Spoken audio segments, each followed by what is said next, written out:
এই social media profile hacking এর ঝুঁকিতে রয়েছে আমাদের দেশের অনেক মানুষ এবং এই সোশ্যাল মিডিয়ার মাধ্যমে হ্যাকিং করে তারা অনেক ধরনের অপরাধমূলক কাজ করতে পারে।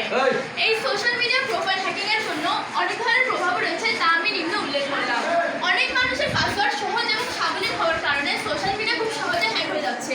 অতিরিক্ত ব্যক্তিগত তথ্য বা ছবি প্রকাশ করার কারণে তাদের সোশ্যাল মিডিয়া প্রোফাইল আরও গভীরভাবে হ্যাক হয়ে যাচ্ছে, যার ফলে কিনা তাদের মানমর্যাদা ক্ষুণ্ণ হতে পারে।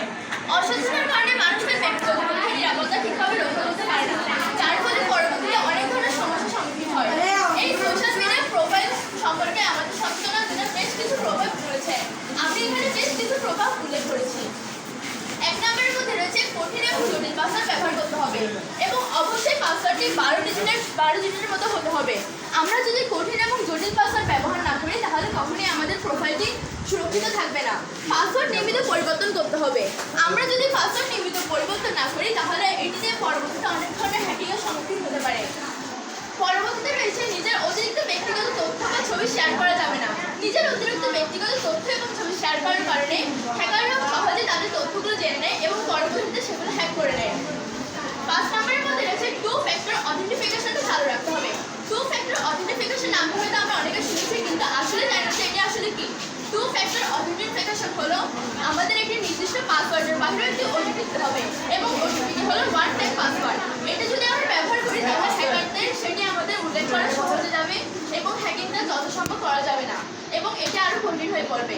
যে কোনো লিঙ্কে প্রবেশ করা যাবে না। আমরা যদি লিঙ্কের ডোমেইন লক্ষ্য না করি যে কোনো লিঙ্কে প্রবেশ করি তাহলে পরবর্তীতে অনেক ধরনের সমস্যার সম্মুখীন হতে পারি। মোবাইলে অ্যান্টিভাইরাস সফটওয়্যার চালু রাখতে হবে। আমরা জানি আমাদের কম্পিউটার মোবাইলে অনেক ধরনের ম্যালওয়্যার আক্রমণ করে। এই ম্যালওয়্যারটি দমনের জন্য আমাদের অবশ্যই অ্যান্টিভাইরাস সফটওয়্যার চালু রাখতে হবে। আমরা যদি এই সকল দিকগুলো পালন করি এবং সোশ্যাল মিডিয়া একজন হ্যাকিং সহজে করতে পারবে না এবং আমরা নিরাপদ থাকবো। চলুন নিজে সতর্ক হই এবং অন্যকে সচেতন করি। ধন্যবাদ। আসসালামু আলাইকুম। অনেক সুন্দর করে সোশ্যাল মিডিয়া অ্যাকাউন্ট হ্যাকিং সম্পর্কে অনেক সুন্দর করে বলেছে।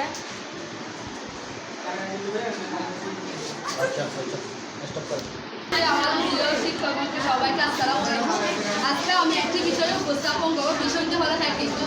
হ্যাকিং হলো এক ধরনের সামাজিক অপরাধ।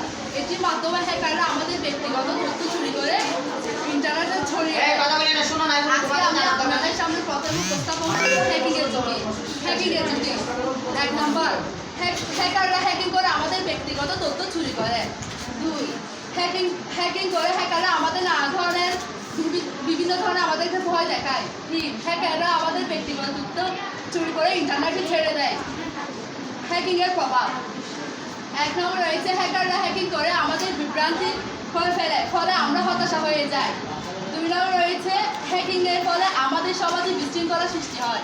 3 নম্বর রয়েছে হ্যাকিংয়ের ফলে পরিবার সদস্যদের মানসিক চাপে ভুগে। 4 নম্বর রয়েছে হ্যাকিংয়ের ফলে ব্যক্তির স্বাধীনতা নষ্ট হয়। এরপর আমি উপস্থাপন করবো হ্যাকিংয়ের সচেতনতা। কীভাবে হ্যাকিং থেকে নিরাপত্তা থাকা যায়। 1, আমাদের ব্যক্তিগত তথ্য কাউকে দেব না। 2, অ্যাকাউন্ট নিরাপত্তার জন্য জটিল পাসওয়ার্ড ব্যবহার করা হবে। 3, ফেক অ্যাকাউন্টে রিপোর্ট মারতে হবে। এতটুকু ধরে আমি আমার অনেক সুন্দর করে ক্রিকেট খেয়েছে। হ্যাঁ আমার খুব ভালো লেগেছে। বলো এতটুকুই। আচ্ছা ঠিক আছে।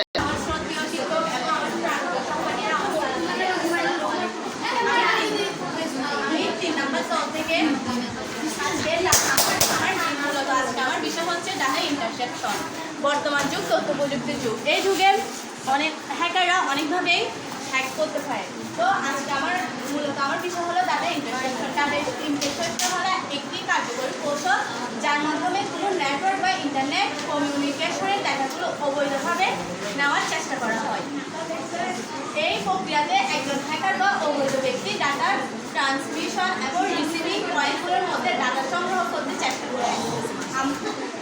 যে বিষয়ে সাইবার যুগে আছে তা হলো যেমন কারো কাছে ডকুমেন্ট প্রেরণ করার সময়, কাউকে ইমেল পাঠানোর সময় এবং কারোর সাথে তথ্য আদান প্রদান করার সময়। যে ঝুঁকি নিলে আমরা এগুলো থেকে নিরাপদ থাকবো তা হলো অ্যাপ বা সফটওয়্যার অ্যান্ড কনফিগারেশন করে রাখা। 2, কাউকে ডকুমেন্ট প্রেরণের সময় ভালোভাবে চেক করতে হবে আমাদের অ্যাপসটি হ্যাক করেছে কিনা। আসসালামু আলাইকুম। এখানে ফিডব্যাক দেওয়ার জন্য দল 8 চলে আসো, কোনো সংযোজন বিয়োজন বা কোনো পরামর্শ থাকলে বলতে পারো। এখন আমাদের সামনে 3 নং দলের মাহিক ওর ইন্টারসেপশন বিষয়টি উপস্থাপন করেছে। ওর উপস্থাপনটা অনেক সুন্দর হয়েছে, শ্রুতি মধুর হয়েছে। ওর শুধু একটু উচ্চারণের দিকে একটু সচেতন হলে ও তো আরও অনেক সুন্দর হতে বলে আমি মনে করি। এরপর ওর আর কোনো সমস্যা দেখতেছি না, কিন্তু ওরটা অনেক সুন্দর হয়েছে, খারাপ হয়েছে বলতেছি না। বলো বলো, হ্যাঁ সাইলেন্ট, ডোন্ট লাফ, বলো। ওরটা অনেক সুন্দর হয়েছে, আর ওর আগামী ওর ভবিষ্যৎ উজ্জ্বল হোক, এটাই আমার কামনা। আমার শ্রদ্ধেয় শিক্ষক এবং আমার সহপাঠীরা সবাইকে আমার সালাম। আসসালামু আলাইকুম। আমি সান্নাবাদ দলের পক্ষ থেকে বলছি। আমি আজকে আমাদের বিষয় হচ্ছে কম্পিউটারের ম্যালওয়্যার, ত্রুটিপূর্ণ কম্পিউটারের ম্যালওয়্যার। আজ আমি তা উপস্থাপন করতে যাবো। ম্যালওয়্যার হচ্ছে একটি ক্ষতিকর সফটওয়্যার যা ব্যবহার করে আমাদের কম্পিউটার এবং কম্পিউটার, মোবাইল বা অন্য কোনো ডিভাইসের মাধ্যমে আমাদের অনুমতি ছাড়া তার কার্যক্রম চালাতে পারে। ম্যালওয়্যার ডিভাইস বিভিন্ন ধরনের ক্ষতিকর করে থাকে, যেমন গোপন তথ্য চুরি করা, আমাদের উপর নজরদারি করা। আমাদের ডিভাইসের কার্যক্ষমতা হ্রাস করা, আমাদের ডিভাইসে থাকা গুরুত্বপূর্ণ সব ব্যাপার প্রতিসাধন করা। বিভিন্ন হ্যাকার গ্রুপ ও প্রতারক চক্র ব্যবহারকারীদের তথ্য চুরি করতে পারা এবং নজরদারি এবং ব্যক্তিগত তথ্য চুরি করে আমাদের বিভিন্ন ধরনের হ্যাকাররা আমাদের বিভিন্ন ধরনের ক্ষতিকর প্রভাব ফেলতে পারে। কম্পিউটার ম্যালওয়্যার একটি ক্ষতিকারক সফটওয়্যার যেখানে চুরি নিয়ন্ত্রণ করার উদ্দেশ্য তৈরি করে। এখন আমি সাইবার অপরাধের নিরাপত্তা কৌশল সম্পর্কে কিছু ধারণা দিব আপনাদের মাঝে। বিশ্বস্ত অ্যান্টিভাইরাস সফটওয়্যার ব্যবহার করা, অজানা সফটওয়্যার বা ফাইল ডাউনলোড করা থেকে বিরত থাকা, নিয়মিত সফটওয়্যার আপডেট করা, পরিচিত ব্যক্তিদের সাথে সংবেদনশীল করা থেকে বিরত থাকা, তথ্য যাচাই করা, সন্দেহজনক কার্যকলাপ রিপোর্ট করা, তথ্য চুরি, ধ্বংস, ব্যক্তিগত নিয়ন্ত্রণ করা, সন্দেহজনক ইমেল ও এন্টিমেন্ট থেকে দূরে থাকা, অনলাইনে লেনদেন করার সময় সতর্ক থাকুন। এখানে আমার এই বক্তব্য। দল নম্বর 7 সংযোজন বিয়োজন বা পরিবর্তন কেমন হয়েছে একটু তোমরা এসে একটু এখানে বলতে পারো, আসো। আর কি করলে ভালো হবে না বা কি করলে ভালো হতো বা কেমন হয়েছে একটু বলো।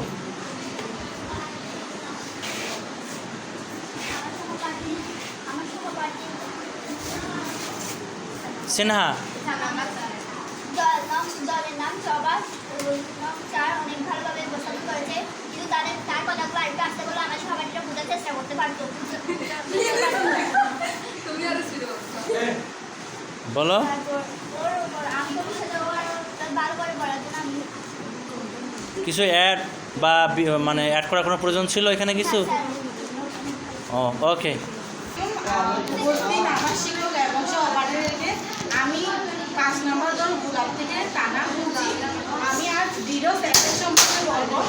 ডিডোস কোনো ব্যক্তি যখন সোশ্যাল মিডিয়া বা টিভিতে সাক্ষাৎ দেয়, তখন অনেকেই যদি একসাথে অনেক প্রশ্ন ওই ব্যক্তিকে করেন, তবু ওই ব্যক্তির মধ্যে কোনো একটি নির্দিষ্ট বিষয়ে ভালোভাবে কথা বলা কঠিন হয় এবং এইটি সময়ও ক্ষেপণ হয়, কারণ ওই ব্যক্তি কোনটি রেখে কোনটি বলবে তাই খেয়ে যায়। ডিডোস অ্যাটাক হলো ডিজিটাল যুগের অন্যতম হ্যাকার। এটি অসংখ্য প্রযুক্তি ব্যবহার করে অন্য কম্পিউটার ডিভাইসের তথ্য চুরি করে। ডিডোস অ্যাটাক ডিডোসের সেবা প্রদান ওয়েবসাইটগুলো হ্যাক করে তাদের সেবা প্রদান ওয়েবসাইটগুলো বিভ্রান্তিকর তথ্য প্রদান করে, যা থেকে জনগণ বিভ্রান্ত হয়। এদিকে নিরাপত্তা বা কৌশল, আমাদের সেবা প্রদান ওয়েবসাইটগুলো তথ্য সংরক্ষণ করে রাখতে হবে যাতে কেউ চুরি করতে না পারে, এবং শক্ত পাসওয়ার্ড ইউজ করতে হবে যাতে ওয়েবসাইটের মধ্যে না পারে। এটাই আমি আমার আমি এখন 5 নম্বর দলের উপস্থাপন সম্পর্কে পাঁচ নম্বর দলের জননেতা আশিস সরকার উপস্থাপন করেছেন। তার উপস্থাপন আমাকে খুব মনোমুগ্ধ করেছে, অনেক সুন্দর হয়েছে। আগামীতে এমন অনেক সুন্দর সুন্দর উপস্থাপন আমরা অপেক্ষা করছি। আসসালামু আলাইকুম। শেষ। দল 10 উপস্থাপন করবে এবং দল 1 ফিডব্যাক দেবে, ওখানে যাও।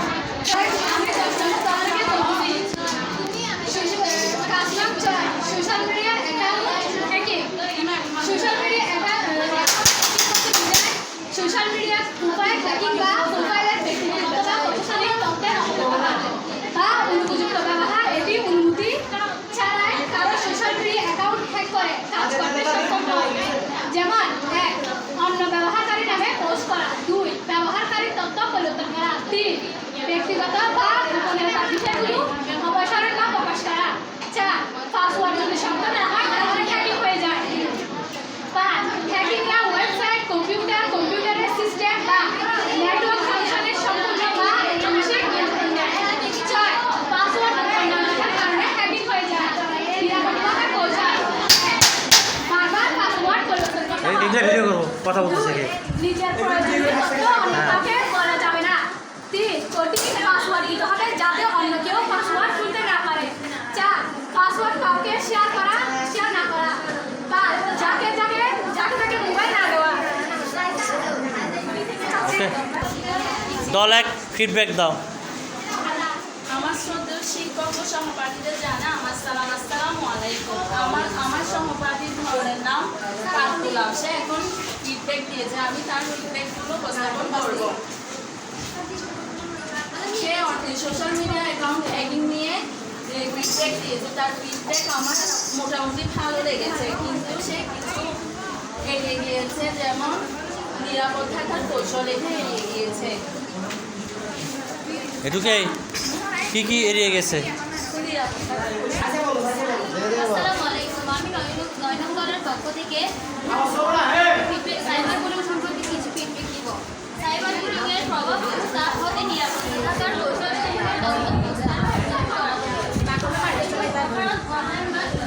কথা বলে ভিডিও হবে। সাইবার ক্রাইম বা সাইবার অপরাধ বলে। সাইবার অপরাধ সাইবার নিরাপত্তা বর্তমান বিশ্বের সর্বাধিক আলোচিত বিষয়। এই যে এগুলো সব স্যারের কাছে যাবে। সাইবার বুলিং করা একটি অপরাধ। এটি সামাজিক কথা বলো, বেশি করে বলো। মেসেজিং প্ল্যাটফর্ম এবং মোবাইল ফোন ব্যবহার করে করা যেতে পারে।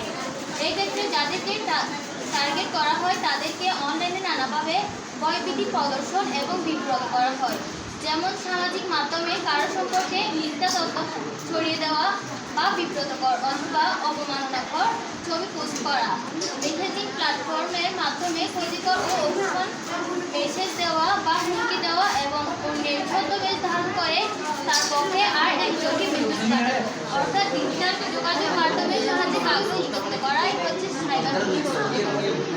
2 নম্বর দল থেকে ফিডব্যাক।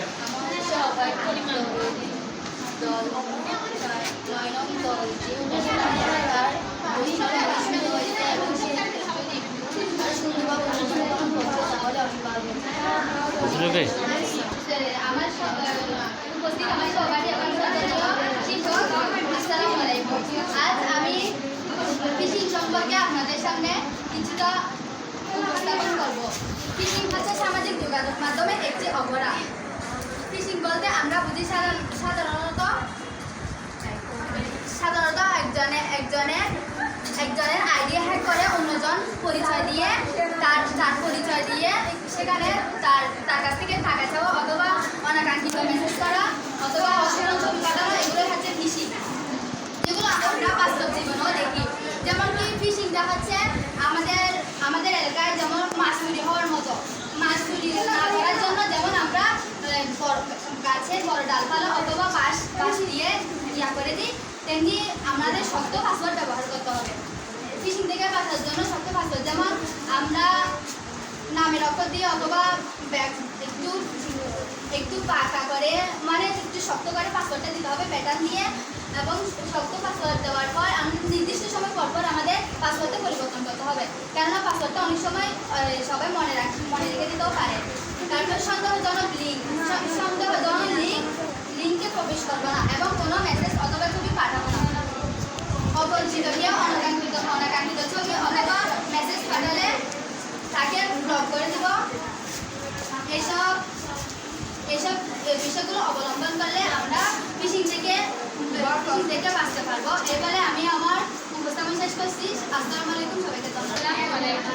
আমি 3 নং থেকে আমি এখন 8 নং দলের ফিডব্যাক দিচ্ছি।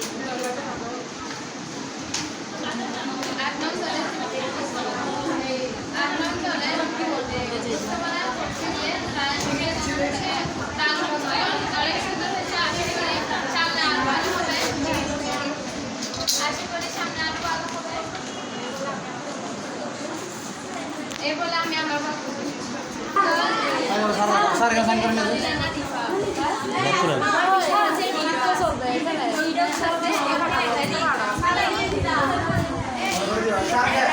ডিভাইস ব্যবহার করে একটি নির্দিষ্ট টার্গেট অ্যাটাক করা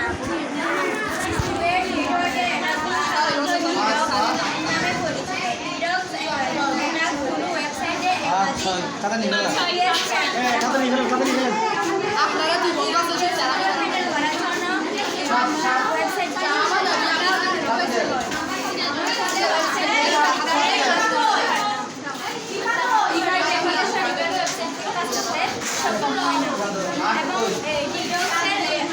এবং সাধারণত টার্গেট করে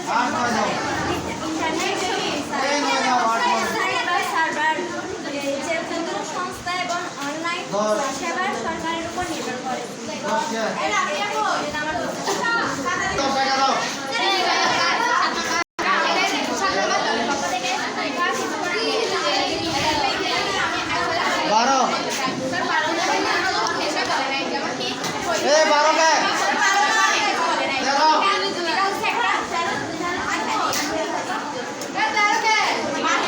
এটা হচ্ছে একটা ডিভাইস অ্যাটাকের উপর নির্ভর করে কারণ এটা হচ্ছে মেন অ্যাটাক কারণ ও এটা বলে নাই তাই এখানে পরবর্তী আরো বাড়ানোর জন্য আমি তাকে উৎসাহিত করলাম সে পরবর্তী আরো বার করবে এটা আমি আশা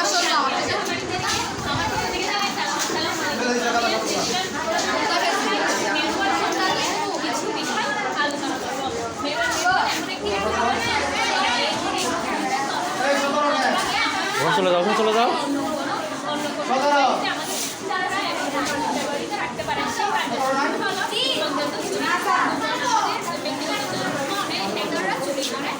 তাদের কাজে লাগায় আমাদেরকে বিভিন্ন ধরনের হুমকি দেয় ইন্টারনেট ব্যবহার করে অনেক ফেক নিউজ করে সে ফেক নিউজের কারণে আমাদের অনেকের কাণ্ড হয়ে দাঁড়ায় কাউকে দিলে পাসওয়ার্ড দিতে নাই কাউকে যদি নিজের পাসওয়ার্ড দিয়েছে সে তার ব্যক্তিগত তথ্য নিয়ে তাকে বিভ্রান্ত